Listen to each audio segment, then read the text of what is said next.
you may have noticed that I am not alone for this video, like, at all. And what you cannot see is that behind the camera, there are another 3 people very, very closely monitoring that I say the right things, because they are very invested in this game, because they are the people who've given me this amazing t-shirt from WWII. They are my friends, and they're here in the studio, and I am with Mr. Natcher.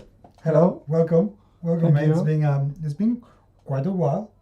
I didn't know this, but I already knew this man from 7 years ago. Yes. When you came to my game cafe. Yes. And I couldn't remember him. La base secreta. Yeah, that wasn't embarrassing when he told me. No, not at all. But see, it so happens. I have dinner there. And I was a very good cook. Yes. One can help it.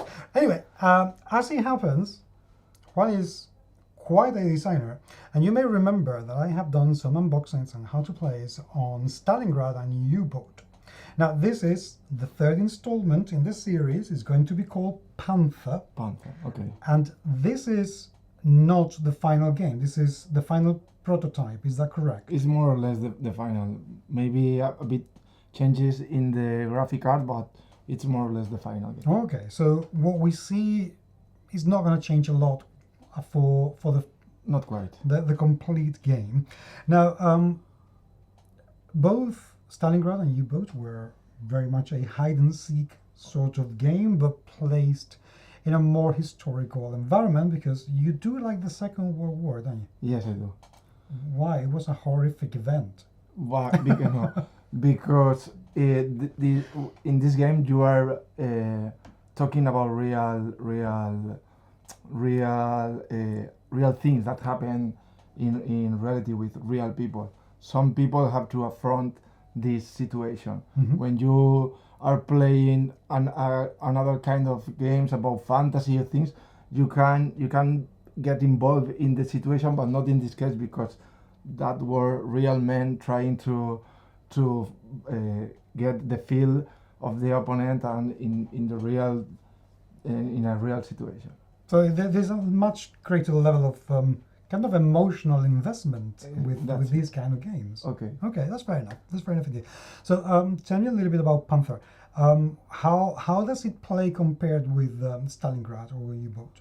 For example, in Stalingrad, the 2 sides of the board are static. So in Stalingrad is the battle against two snipers. 2 snipers, correct? Really 2 group of sniper teams that are fighting one to another, but the sides are static. In U-Boat, it's a totally asymmetric game, in which one player plays under the board, under the water, and the other player plays on the water. And in this case, it's a kind of mix of the two games, because it starts like Stalingrad, but the 2 players are hiding in this situation, and the front is dynamic. It's not that static. The cards can change, and the front can change with the cards. So it's not an static. There is more interaction between the sides. Okay, so we also have a number of tanks, and we have 2 different approaches of tank philosophies. Exactly. Because we have the American, which, as you were mentioning, I only know this, by the way, listeners and viewers, because he told me, because I am absolutely ignorant of Second World War history. But you told me, so therefore I know. The American tanks are faster, lighter. Exactly. Whereas German tanks are stronger, heavier. Exactly. So German think that the armor was more important, and at the beginning the Americans think that, for example, the Jackson, it's a kind of crystal cannon. Do you know what it means? It's a light tank, but with a very strong cannon. Or for example, the Hellcat is another anti-tank light tank that is the same. It's light armor, but with a relative strong cannon, because they think these tanks have to flank and move beside the German tanks to attack by the flank. Inside. Okay. Okay, so now that we know that we're going to be playing two different sides, so I'm going to be in this particular case the Americans, and you're going to play the Germans. Okay. How do we play? Well, give me a quick tutorial on how the game plays. At the beginning, the first thing we have to do is to build our squad. Okay. For this case, because scopes are games that scale in size. In this case, we are going to play a middle game. Okay. A fast game we will eliminate this row, so we play a more fast game. But in a middle game, we have to choose 16 points in units. So as you can see, the units have points.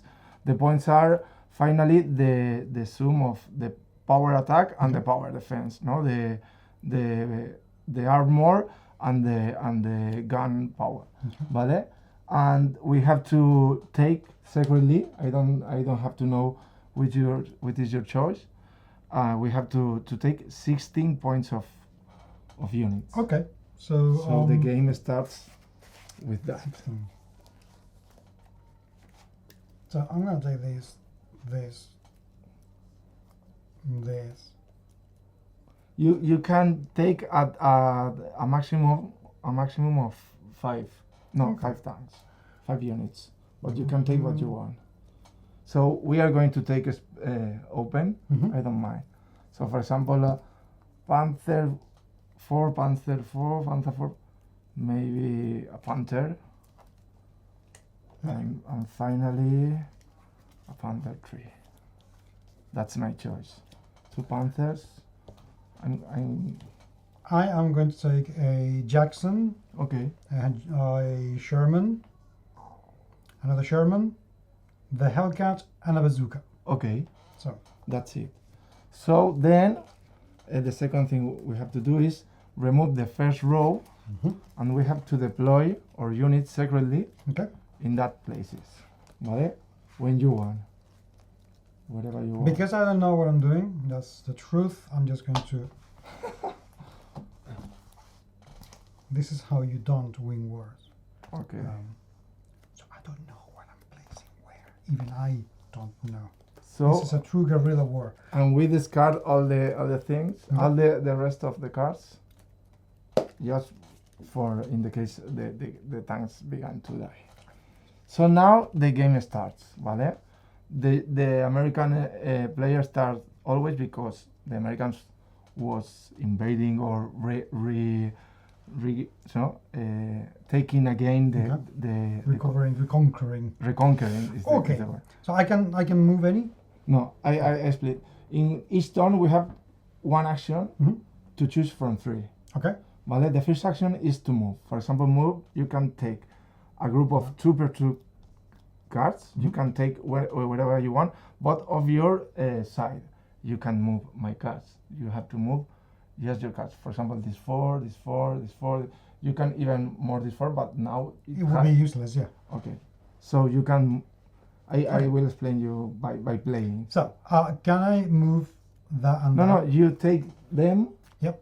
You see them and you place. Is the way you have to move your troops secretly. Okay, so I'm going to show to the camera up there. So this is what we have, humans. I don't know exactly what it means, but I'm going to put that one there.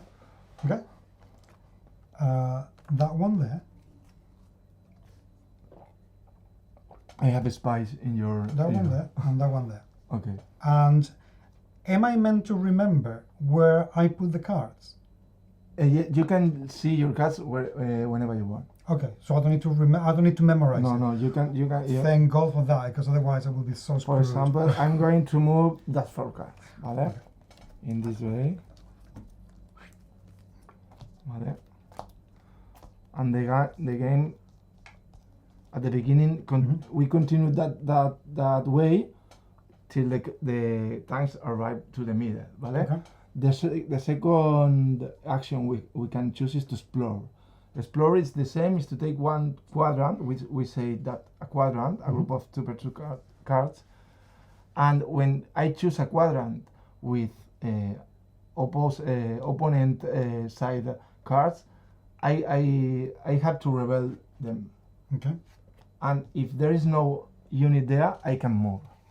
So we call that explore. Okay. So now I control that card, and I move. For example, I'm going to make some trick, ¿vale? Okay. Imagine I'm here. Okay. And you decide to explore this quadrant. You reveal, and because I'm here, that this card remains reveal, but this card would come back to exactly. Okay. So this is the second action. The first is move, and the second is explore. Okay. Right? And the final one is shoot.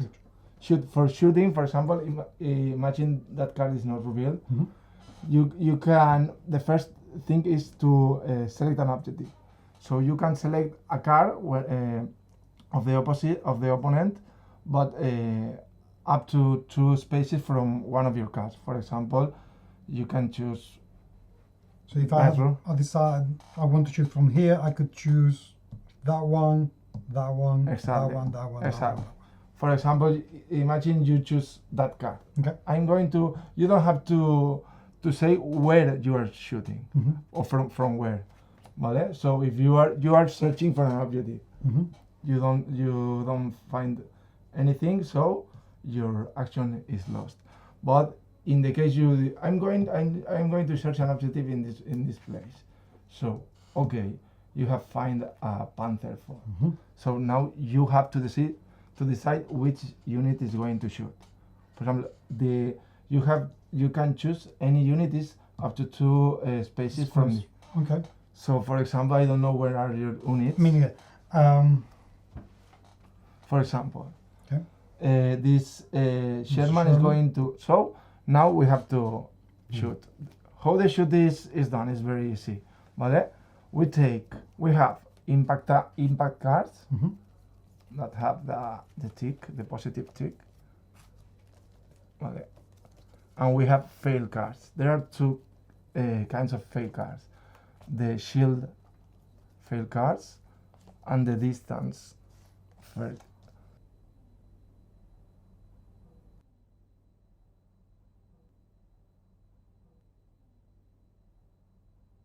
So we take 1 impact card for each power attack of exactly. So yeah, those exactly. 2. And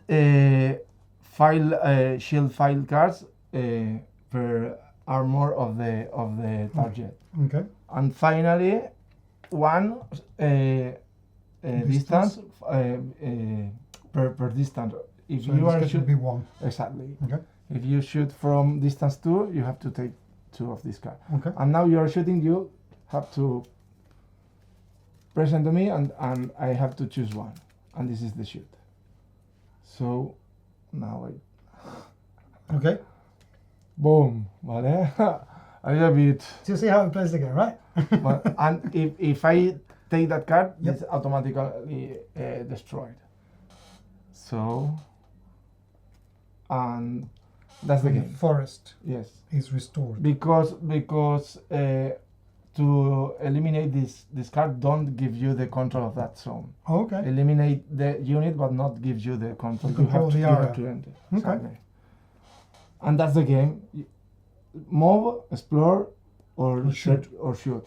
And the tanks are moving, and you are trying to for example, you can flank because I can bring tanks there, no? So now I can shoot by the side.